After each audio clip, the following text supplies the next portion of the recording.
Good morning everyone, welcome back to आपके class coaching centre. तो आज की जो क्लास में हम देखेंगे कि आसियान के बारे में, आसियान क्या है, आसियान का गठन कब किया गया, आसियान के स्तंभ के बारे में देखेंगे। आसियान में टोटल कितने देश आते हैं, तो फिर कंट्रीज आते हैं, उनमें कौन सा देश संस्थापक देश है, नहीं है। तो फिर आसियान के और भारत के बीच के संबंध और व्यापारिक संबंध के बारे में समझेंगे कि आसियान इतने महत्वपूर्ण भूमिका क्यों निभा रहे हैं। आज का अंतर्राष्ट्रीय स्तर पर दक्षिण पूर्वी देश का मात्र एक संगठन आसियान है, जो कि हर एक अगर सम्मेलन हुआ उसमें भाग लेते हैं। तो ये आसियान के बारे में विभिन्न प्रकार के क्या हैं तो बातें कहे जाते हैं। और आपके जो टॉपिक्स हैं वो आपके आसियान है, जो कि आपके 12th क्लास में अगर देखेगा, जो भी स्टूडेंट पॉलिटिकल साइंस लिए हैं या तो वो चाहते हैं कि आगे अच्छा सके, तो पॉलिटिकल साइंस में आपके आसियान के बारे में जानना अति आवश्यक है, क्योंकि आसियान से आपके 1 या 2 नंबर के क्वेश्चन पूछे ही जाते हैं।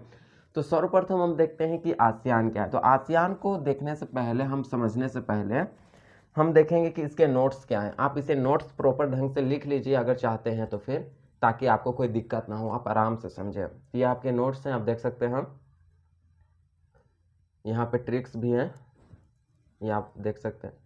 फिर आसियान के प्रमुख स्तंभ के बारे में देख सकते हैं, अच्छे से लिख सकते हैं नोट्स जो भी है इसके सुन। फिर हम देखेंगे आसियान का मुख्य उद्देश्य क्या था। आसियान का मुख्य उद्देश्य, ये सारे आसियान के उद्देश्य हैं, ये भी आप अच्छे से लिख सकते हैं। फिर आसियान के क्षेत्रीय मंच के बारे में देखेंगे, ये 2 आप क्षेत्रीय मंच है ये।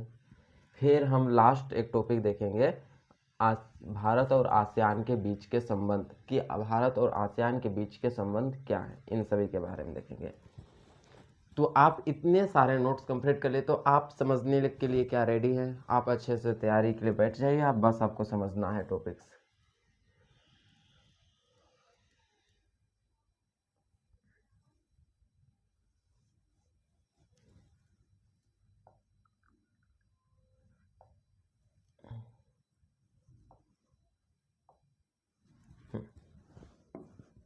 तो आपको बस क्या समझना था, टॉपिक समझना। तो सबसे पहले हम समझेंगे कि आसियान क्या थे और आसियान की स्थापना कब किया गया था। तो आसियान, ए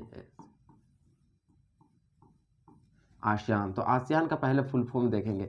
तो आसियान का सबसे पहला ए से होता है एसोसिएशन, क्योंकि आसियान दक्षिण पूर्वी में है। कहाँ? दक्षिण पूर्वी देश में आता है, इसी के लिए साउथ ईस्ट।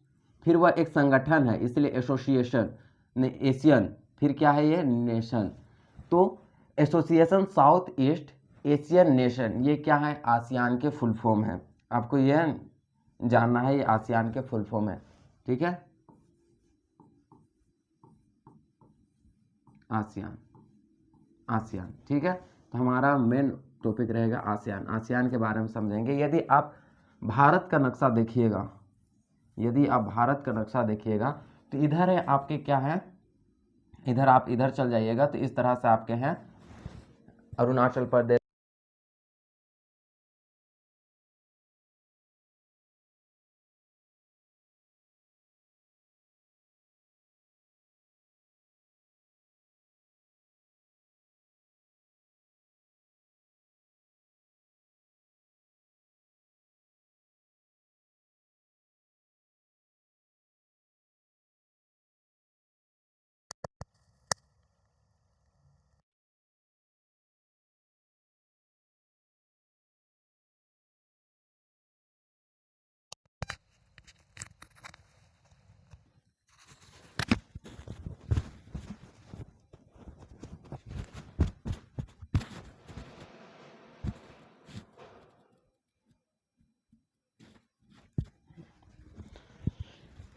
तो इसके लिए सॉरी, थोड़ा सा बैटरी ख़त्म हो गए थे, बस वही चेक करने गए थे। तो कहाँ थे? तो सबसे पहले हम देखे थे आसियान। नोट्स सब लिख चुके हैं, तो आसियान का हम फुल फॉर्म देखेंगे। तो आसियान का फुल फॉर्म क्या है? एसोसिएशन, संगठन है इसलिए एसोसिएशन। वो दक्षिण पूर्व में है, इसी के लिए south east. Asian nation, Asia में है इसलिए एशिया, और नेशन अंतर्राष्ट्रीय स्तर पर है इसलिए नेशन। इसी के लिए हम टोटल हम बोल सकते हैं association south east Asian nation. ये है हमारे क्या? आसियान के फुल फॉर्म। आसियान के बारे में देख रहे थे, ये आपके भारत है। अगर आप वर्ल्ड मैप देखिएगा जाके, तो भारत के 10 दक्षिण पूर्वी, यहाँ पे दक्षिण है और इधर है पूर्वी है। तो दक्षिण पूर्वी की यहाँ पे जो आते हैं म्यांमार, थाईलैंड जो आता है, लाओस, कंबोडिया, वियतनाम, वियतनाम आते हैं, फिर आपका मलेशिया, सिंगापुर, इंडोनेशिया। तो यहाँ पे आने वाले टोटल देश 10 देशों की संख्या है, जो कि आसियान का एक संगठन है। टोटल इसमें कितने देश आते हैं, यहाँ पे 10 देश आते हैं। आप अगर वर्ल्ड मैप जाके देखिएगा तो इसमें 10 देश आते हैं। तो यही हमारे आसियान के संगठन है, ठीक है। तो संगठन देश है, जी हाँ, आपके आसियान हो गए। तो आसियान का फुल फॉर्म समझ गए, और आसियान का लोकेशन भी आपको पता चल गया कि आसियान किधर है, ठीक है, आसियान किधर है। तो हम समझते हैं कि आसियान के हम देखें वो फिर लोकेशन भी देख चुके हैं। तो आसियान एक दक्षिण पूर्वी देश का एक क्षेत्रीय संगठन है, तो जिसमें टोटल कितने देश आते हैं, 10 देश आते हैं। आसियान में टोटल 10 देश आते हैं। तो इनका गठन करने का मुख्य उद्देश्य था कि आर्थिक विकास, सब ये सारा कुछ करना। उसके बारे में, देश के बारे में बाद में समझेंगे। बस इतना समझिए कि आसियान में टोटल 10 देश आते हैं, लेकिन आसियान का जो संस्थापक देश है वह मात्र 5 है। तो 5 ऐसे देश हैं जिसे हम संस्थापक देश कहते हैं। आप इसके ट्रिक है एक, MATHES, मैथ्स से इसका ट्रिक है, मैथ्स BF। क्या है, मैथ्स BF इसका ट्रिक है। तो एम से आता है मलेशिया, आपके क्या आएंगे, मलेशिया, मलेशिया आ जाएगा। आपका ए से कुछ नहीं है, TS से आते हैं थाईलैंड, थाईलैंड आते हैं, थाईलैंड आता है। ई से आता है इंडोनेशिया, क्या आते हैं, इंडोनेशिया, इंडोनेशिया आता है। और एस से आता है सिंगापुर, क्या आते हैं, सिंगापुर। कितना देश हो गया, 2, 4। और एक आता है एफ से आता है हमारा फिलीपींस, फिलीपींस। एफ से हमारा क्या आता है, फिलीपींस। और एफ से बी से आता है बैंकॉक, आपको यह ध्यान में रखना है, बैंकॉक। सुनिए,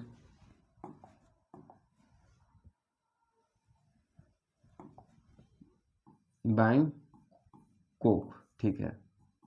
ये आते हैं, आप यहां लिख लीजिए 1967 में, 1967 में। तो ये 5 देशों ने मिलकर के आसियान का नींव थाईलैंड की राजधानी बैंकॉक में 1967 ईस्वी में डालते हैं। उसी समय आसियान का गठन किया गया, और आसियान का गठन करने के बाद भारत और आसियान के मध्य की जो व्यापारिक जो संबंध है वो काफ़ी अच्छे तरीके से बढ़ गए। और वहाँ आज भी देखिएगा कि अगर भारत 3 देश, आसियान के 3 देश हो गया आपका, सिंगापुर हो गया, मलेशिया हो गया, फिर सिंगापुर हो गया, और एक है थाईलैंड। ये तीनों देश से, सिंगापुर, थाईलैंड और मलेशिया, ये तीनों देश से भारत का आज व्यापारिक संबंध है, बहुत ही अच्छे तरीके से वह व्यापार भी करते हैं। तो यही आपका आसियान में 10 कंट्रीज आ जाते हैं। बाकी बात कुछ है, लेकिन क्वेश्चन पूछे कैसे जाते हैं वो समझिए। तो आसियान में टोटल कितने देश आते हैं, आप बोलिएगा 10 देश आते हैं। लेकिन आसियान के संस्थापक देश कितने हैं, तो आप बोल सकते हैं आसियान के संस्थापक देश 5 है, और वो बैंकॉक में 1967 ईस्वी में हुआ था, जिसका ट्रिक है मैथ्स BF। तो ये आप अच्छे से कर सकते हैं, ठीक है। फिर हम समझेंगे आसियान का उद्देश्य क्या था। अगर हम आसियान का उद्देश्य के बारे में समझेंगे, तो आसियान का उद्देश्य यानी कि पर्पस, आसियान का गठन क्यों किया गया। तो कोई ना कोई एक बहुत बड़ा संगठन बनाने का कोई ना कोई मुख्य कारण होता है। जैसे कि कोई दूसरे देश बाह्य आक्रमण कर दे तो उसका डटकर सामना करना। मान के चलिए कि आसियान 10 देशों का संगठन है, आज अमेरिका आसियान पर हमला करता है, तो क्या आसियान के 10 देश देखते रहेंगे? 10 देश मिल करके अमेरिका को नहीं मारेंगे? मारेंगे कि नहीं? तो यही के लिए कितना है, बाह्य आक्रमण। तो पहला उद्देश्य है क्या है, बाह्य आक्रमण। यह आपका पहला उद्देश्य दिखता है, बाह्य आक्रमण, बाह्य आक्रमण, बाह्य आक्रमण। दूसरा आप उद्देश्य देखिएगा तो विदेश नीति को फैलाना, कि हर एक देश चाहता है कि हमारा जो व्यापार करने की जो नीतियां हैं, हमारा व्यापारिक संबंध जो है वह दूसरे देश से अच्छे तरीके से हों, साथ ही साथ उससे हमारा जो रिश्ता है बना रहे। आने वाला भविष्य में हमें कभी भी किसी प्रकार का अगर आपातकालीन स्थिति आ गए तो हम वह देश हमारे सहायता करे। तो वही इनका मुख्य उद्देश्य भी रहता है। दूसरा है आपका विदेश नीति। क्या है, विदेश नीति। ये विदेश नीति उनका दूसरा पर्पस है। तीसरा आपका पर्पस है आर्थिक विकास करना। क्या करना, आर्थिक विकास। तीसरा आपका उद्देश्य है आर्थिक विकास करना। आर्थिक विकास क्यों करना? कि मान के चलिए कि आसियान आज बहुत ही पिछड़ा देश में आएगा, मान के चलिए पिछड़ा में तो नहीं आएगा, तो क्या वो देश के कोई मान्यता दिए जाएंगे, कोई अच्छा उनके क्या रेपुटेशन रहेगा, पहचान रहेगा? नहीं। तो यदि वह मिल करके अपने देश को, अपने जो संगठन देश है उन्हें यदि कि आर्थिक स्तर से भी अगर वह ऊंचा करे, आर्थिक स्तर से भी वह ऊंचा करे, तो आने वाले कल में वह कहीं भी किसी भी दूसरे देश पर निर्भर नहीं करेंगे। कोई भी युद्ध हो गया, मान के चलिए कि 1955 से 75 में वियतनाम, जो कि आसियान का एक संगठन है, उस समय वियतनाम पर अमेरिका ने हमला किया था। क्या वियतनाम का अगर आसियान नहीं रहता तो कोई सहायता करता नहीं, तो उस समय क्या है कि वो अपने देश से पैसा ले सकते थे, फ्री में हथियार ले सकते थे। तो कब लेंगे? जब वो अपने आर्थिक विकास को बढ़ावा देंगे तब ना होगा ये सब, ये बात आती है। चौथा आपका मुख्य उद्देश्य आप कह सकते हैं कि सांस्कृतिक यानी रहन सहन खान पान, सांस्कृतिक और सामाजिक, और क्या है? सामाजिक। सांस्कृतिक हो गया आपका, सामाजिक, सांस्कृतिक और सामाजिक नीति को फैलाना, यानी कि अपने आसियान देश के अपने खान पान भाषा का प्रचार प्रसार करेंगे ताकि अधिकतर देश उन्हीं के जो हैं कल्चर्स को अपनाएंगे। साथ ही साथ वो सामाजिक स्तर पर भी अच्छा भूमिका, जन कल्याण के बारे में सोचेंगे। वो अपने देश के जितने भी नागरिक हैं उन्हें अच्छे से अच्छे सुविधा देने के लिए सोचेंगे। कौन? आसियान देश के संगठन। इसका मुख्य उद्देश्य फिर चौथा पांचवा उद्देश्य लिख सकते हैं, ये करना था। हम और एक उद्देश्य लिख सकते हैं, मुद्रा का चलन, एक समान मुद्रा का चलन, एक समान मुद्रा का चलन मुद्रा का चलन, आप ये भी लिख सकते हैं। पांचवा उद्देश्य में एक समान मुद्रा का चलन। मान के चलिए 10 देश है, 10 देश का अलग अलग मुद्रा रहेगा तो क्या अच्छे से व्यापार हो पाएंगे? नहीं। यदि 10 देश एक ही मुद्रा को फॉलो करे, एक ही उनके करेंसी हो, तो आसानी से वह एक दूसरे देश से व्यापार कर सकते हैं और व्यापारिक संबंध भी स्थापित कर देते हैं। जैसे कि यूरो क्या है? यूरोपीय संघ की, पिछले ही क्लास में बता दिए हैं कि यूरोपीय संघ का एक मुद्रा है, जो कि यूरोपीय संघ में टोटल 28 देश आते हैं, उन 28 देशों में का मुद्रा क्या है? यूरो है। ठीक उसी प्रकार यदि आसियान के 10 देश का, कितना? 10 देश का एक समान मुद्रा रहे तो क्या उनसे व्यापार अच्छे से नहीं हो सकते हैं? तो वो व्यापार अच्छे तरीके से हो सकते हैं। तो पांचवा उद्देश्य आप लिख सकते हैं कि व्यापार में सुलभ हो सके, हमारा जो व्यापार अच्छे से हो सके उसे हम सुलभ कर सकते हैं, व्यापार में सुलभ। तो ये सारे वहाँ उद्देश्य हो सकते हैं कि नहीं? हाँ तो बोलिएगा हाँ भाई, ये सारे भी उद्देश्य हो सकते हैं। ठीक है। तो आपका आसियान का उद्देश्य हो गया। आप देखते हैं कि आसियान का स्तंभ क्या है? पिलर। ठीक है, पिलर। स्तंभ क्या है आसियान का? तो हम क्या है? आसियान का स्तंभ मतलब समूह। 2003 में आसियान ने महत्वपूर्ण भूमिका निभाई और महत्वपूर्ण कदम उठाए और कुछ ऐसे समूह का गठन किया जो कि उनके देश के आर्थिक विकास, सुरक्षा और सांस्कृतिक प्रचार प्रसार में महत्वपूर्ण भूमिका निभाते हैं, जिसमें से 3 स्तंभ है। ये कितना में उठाए गए थे? 2003 में। 2003 में स्तंभ की स्थापना किया गया था। क्या था? कि आसियान के स्तंभ, आसियान स्तंभ।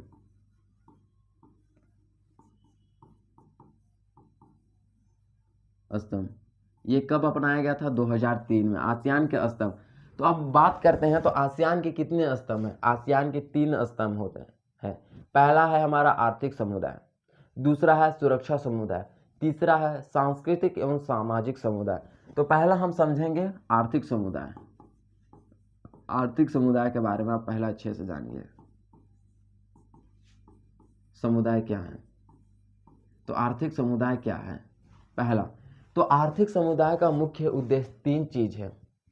आर्थिक समुदाय जो संगठन है इसका 3 मेन पर्पस है। पहला, वह अपना सेवा, श्रम और पूंजी, ये तीनों चीज का विकास करना, चाहे वह सेवा हो,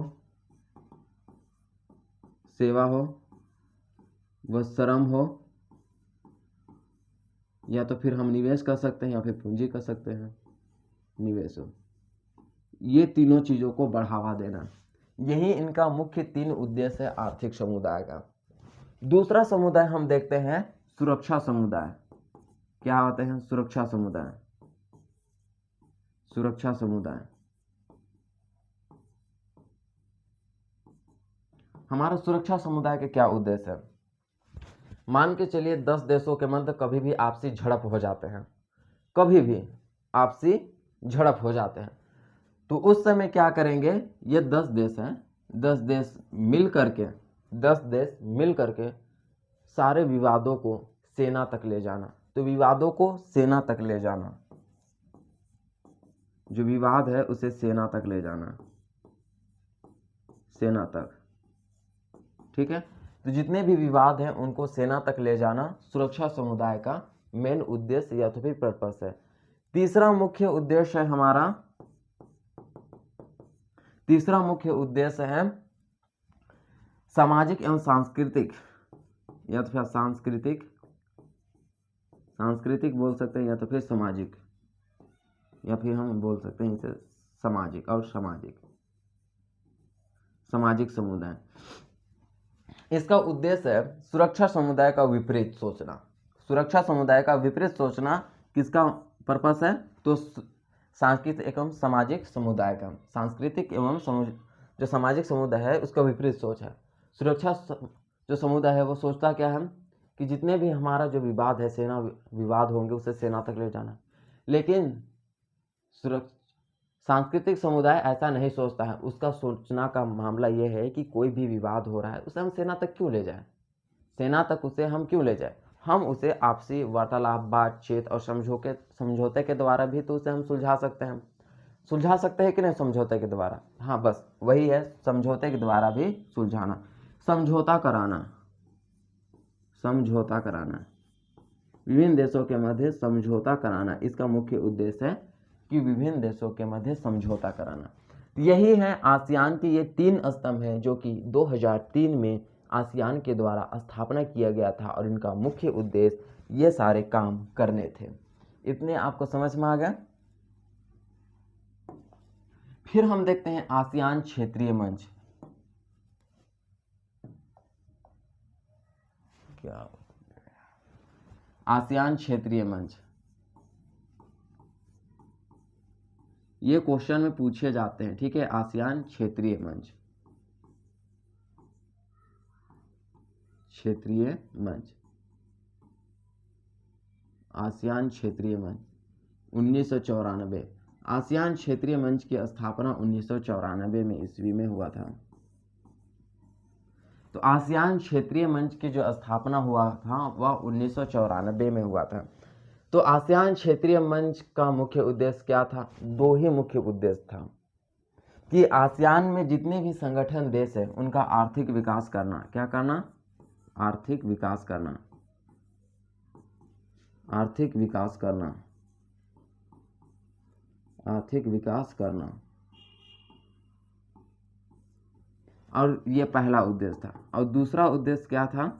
विदेश नीति का प्रचार प्रसार, विदेश जो हमारा नीति है उसे प्रचार प्रसार।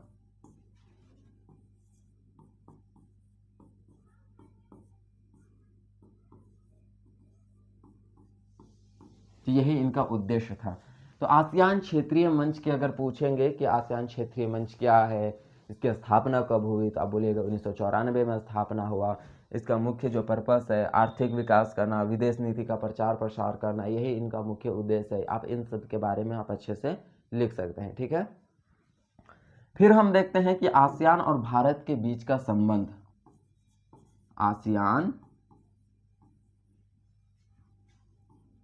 आसियान और भारत के बीच का संबंध, आकार आएगा। ठीक है, आकार आएगा, आसियान यान और भारत के बीच का संबंध, भारत के बीच हम देखेंगे संबंध।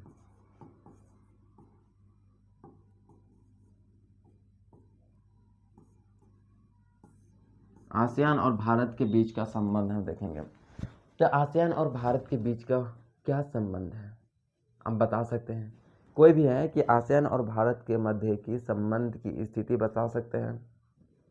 तो आसियान और भारत के मध्य बहुत ही घनिष्ठ संबंध है। कभी भी आसियान जो है वह भारत का सहायता करता है, या तो चाहे वह विदेश नीति हो या तो व्यापारिक संबंध में।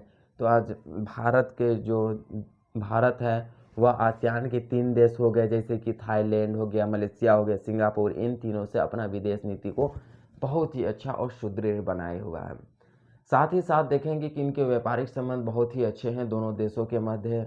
और देखेंगे भारत 1991 में पूर्व की ओर देखो नीति, 1991 में भारत ने पूर्व की ओर देखो नीति, पूर्व की ओर देखो नीति, पूर्व की ओर देखो नीति क्या है कि आसियान, भारत ने 1991 में पूर्व की ओर देखो नीति, और 2014 में, कितना में, 2014 में ईस्ट एक्ट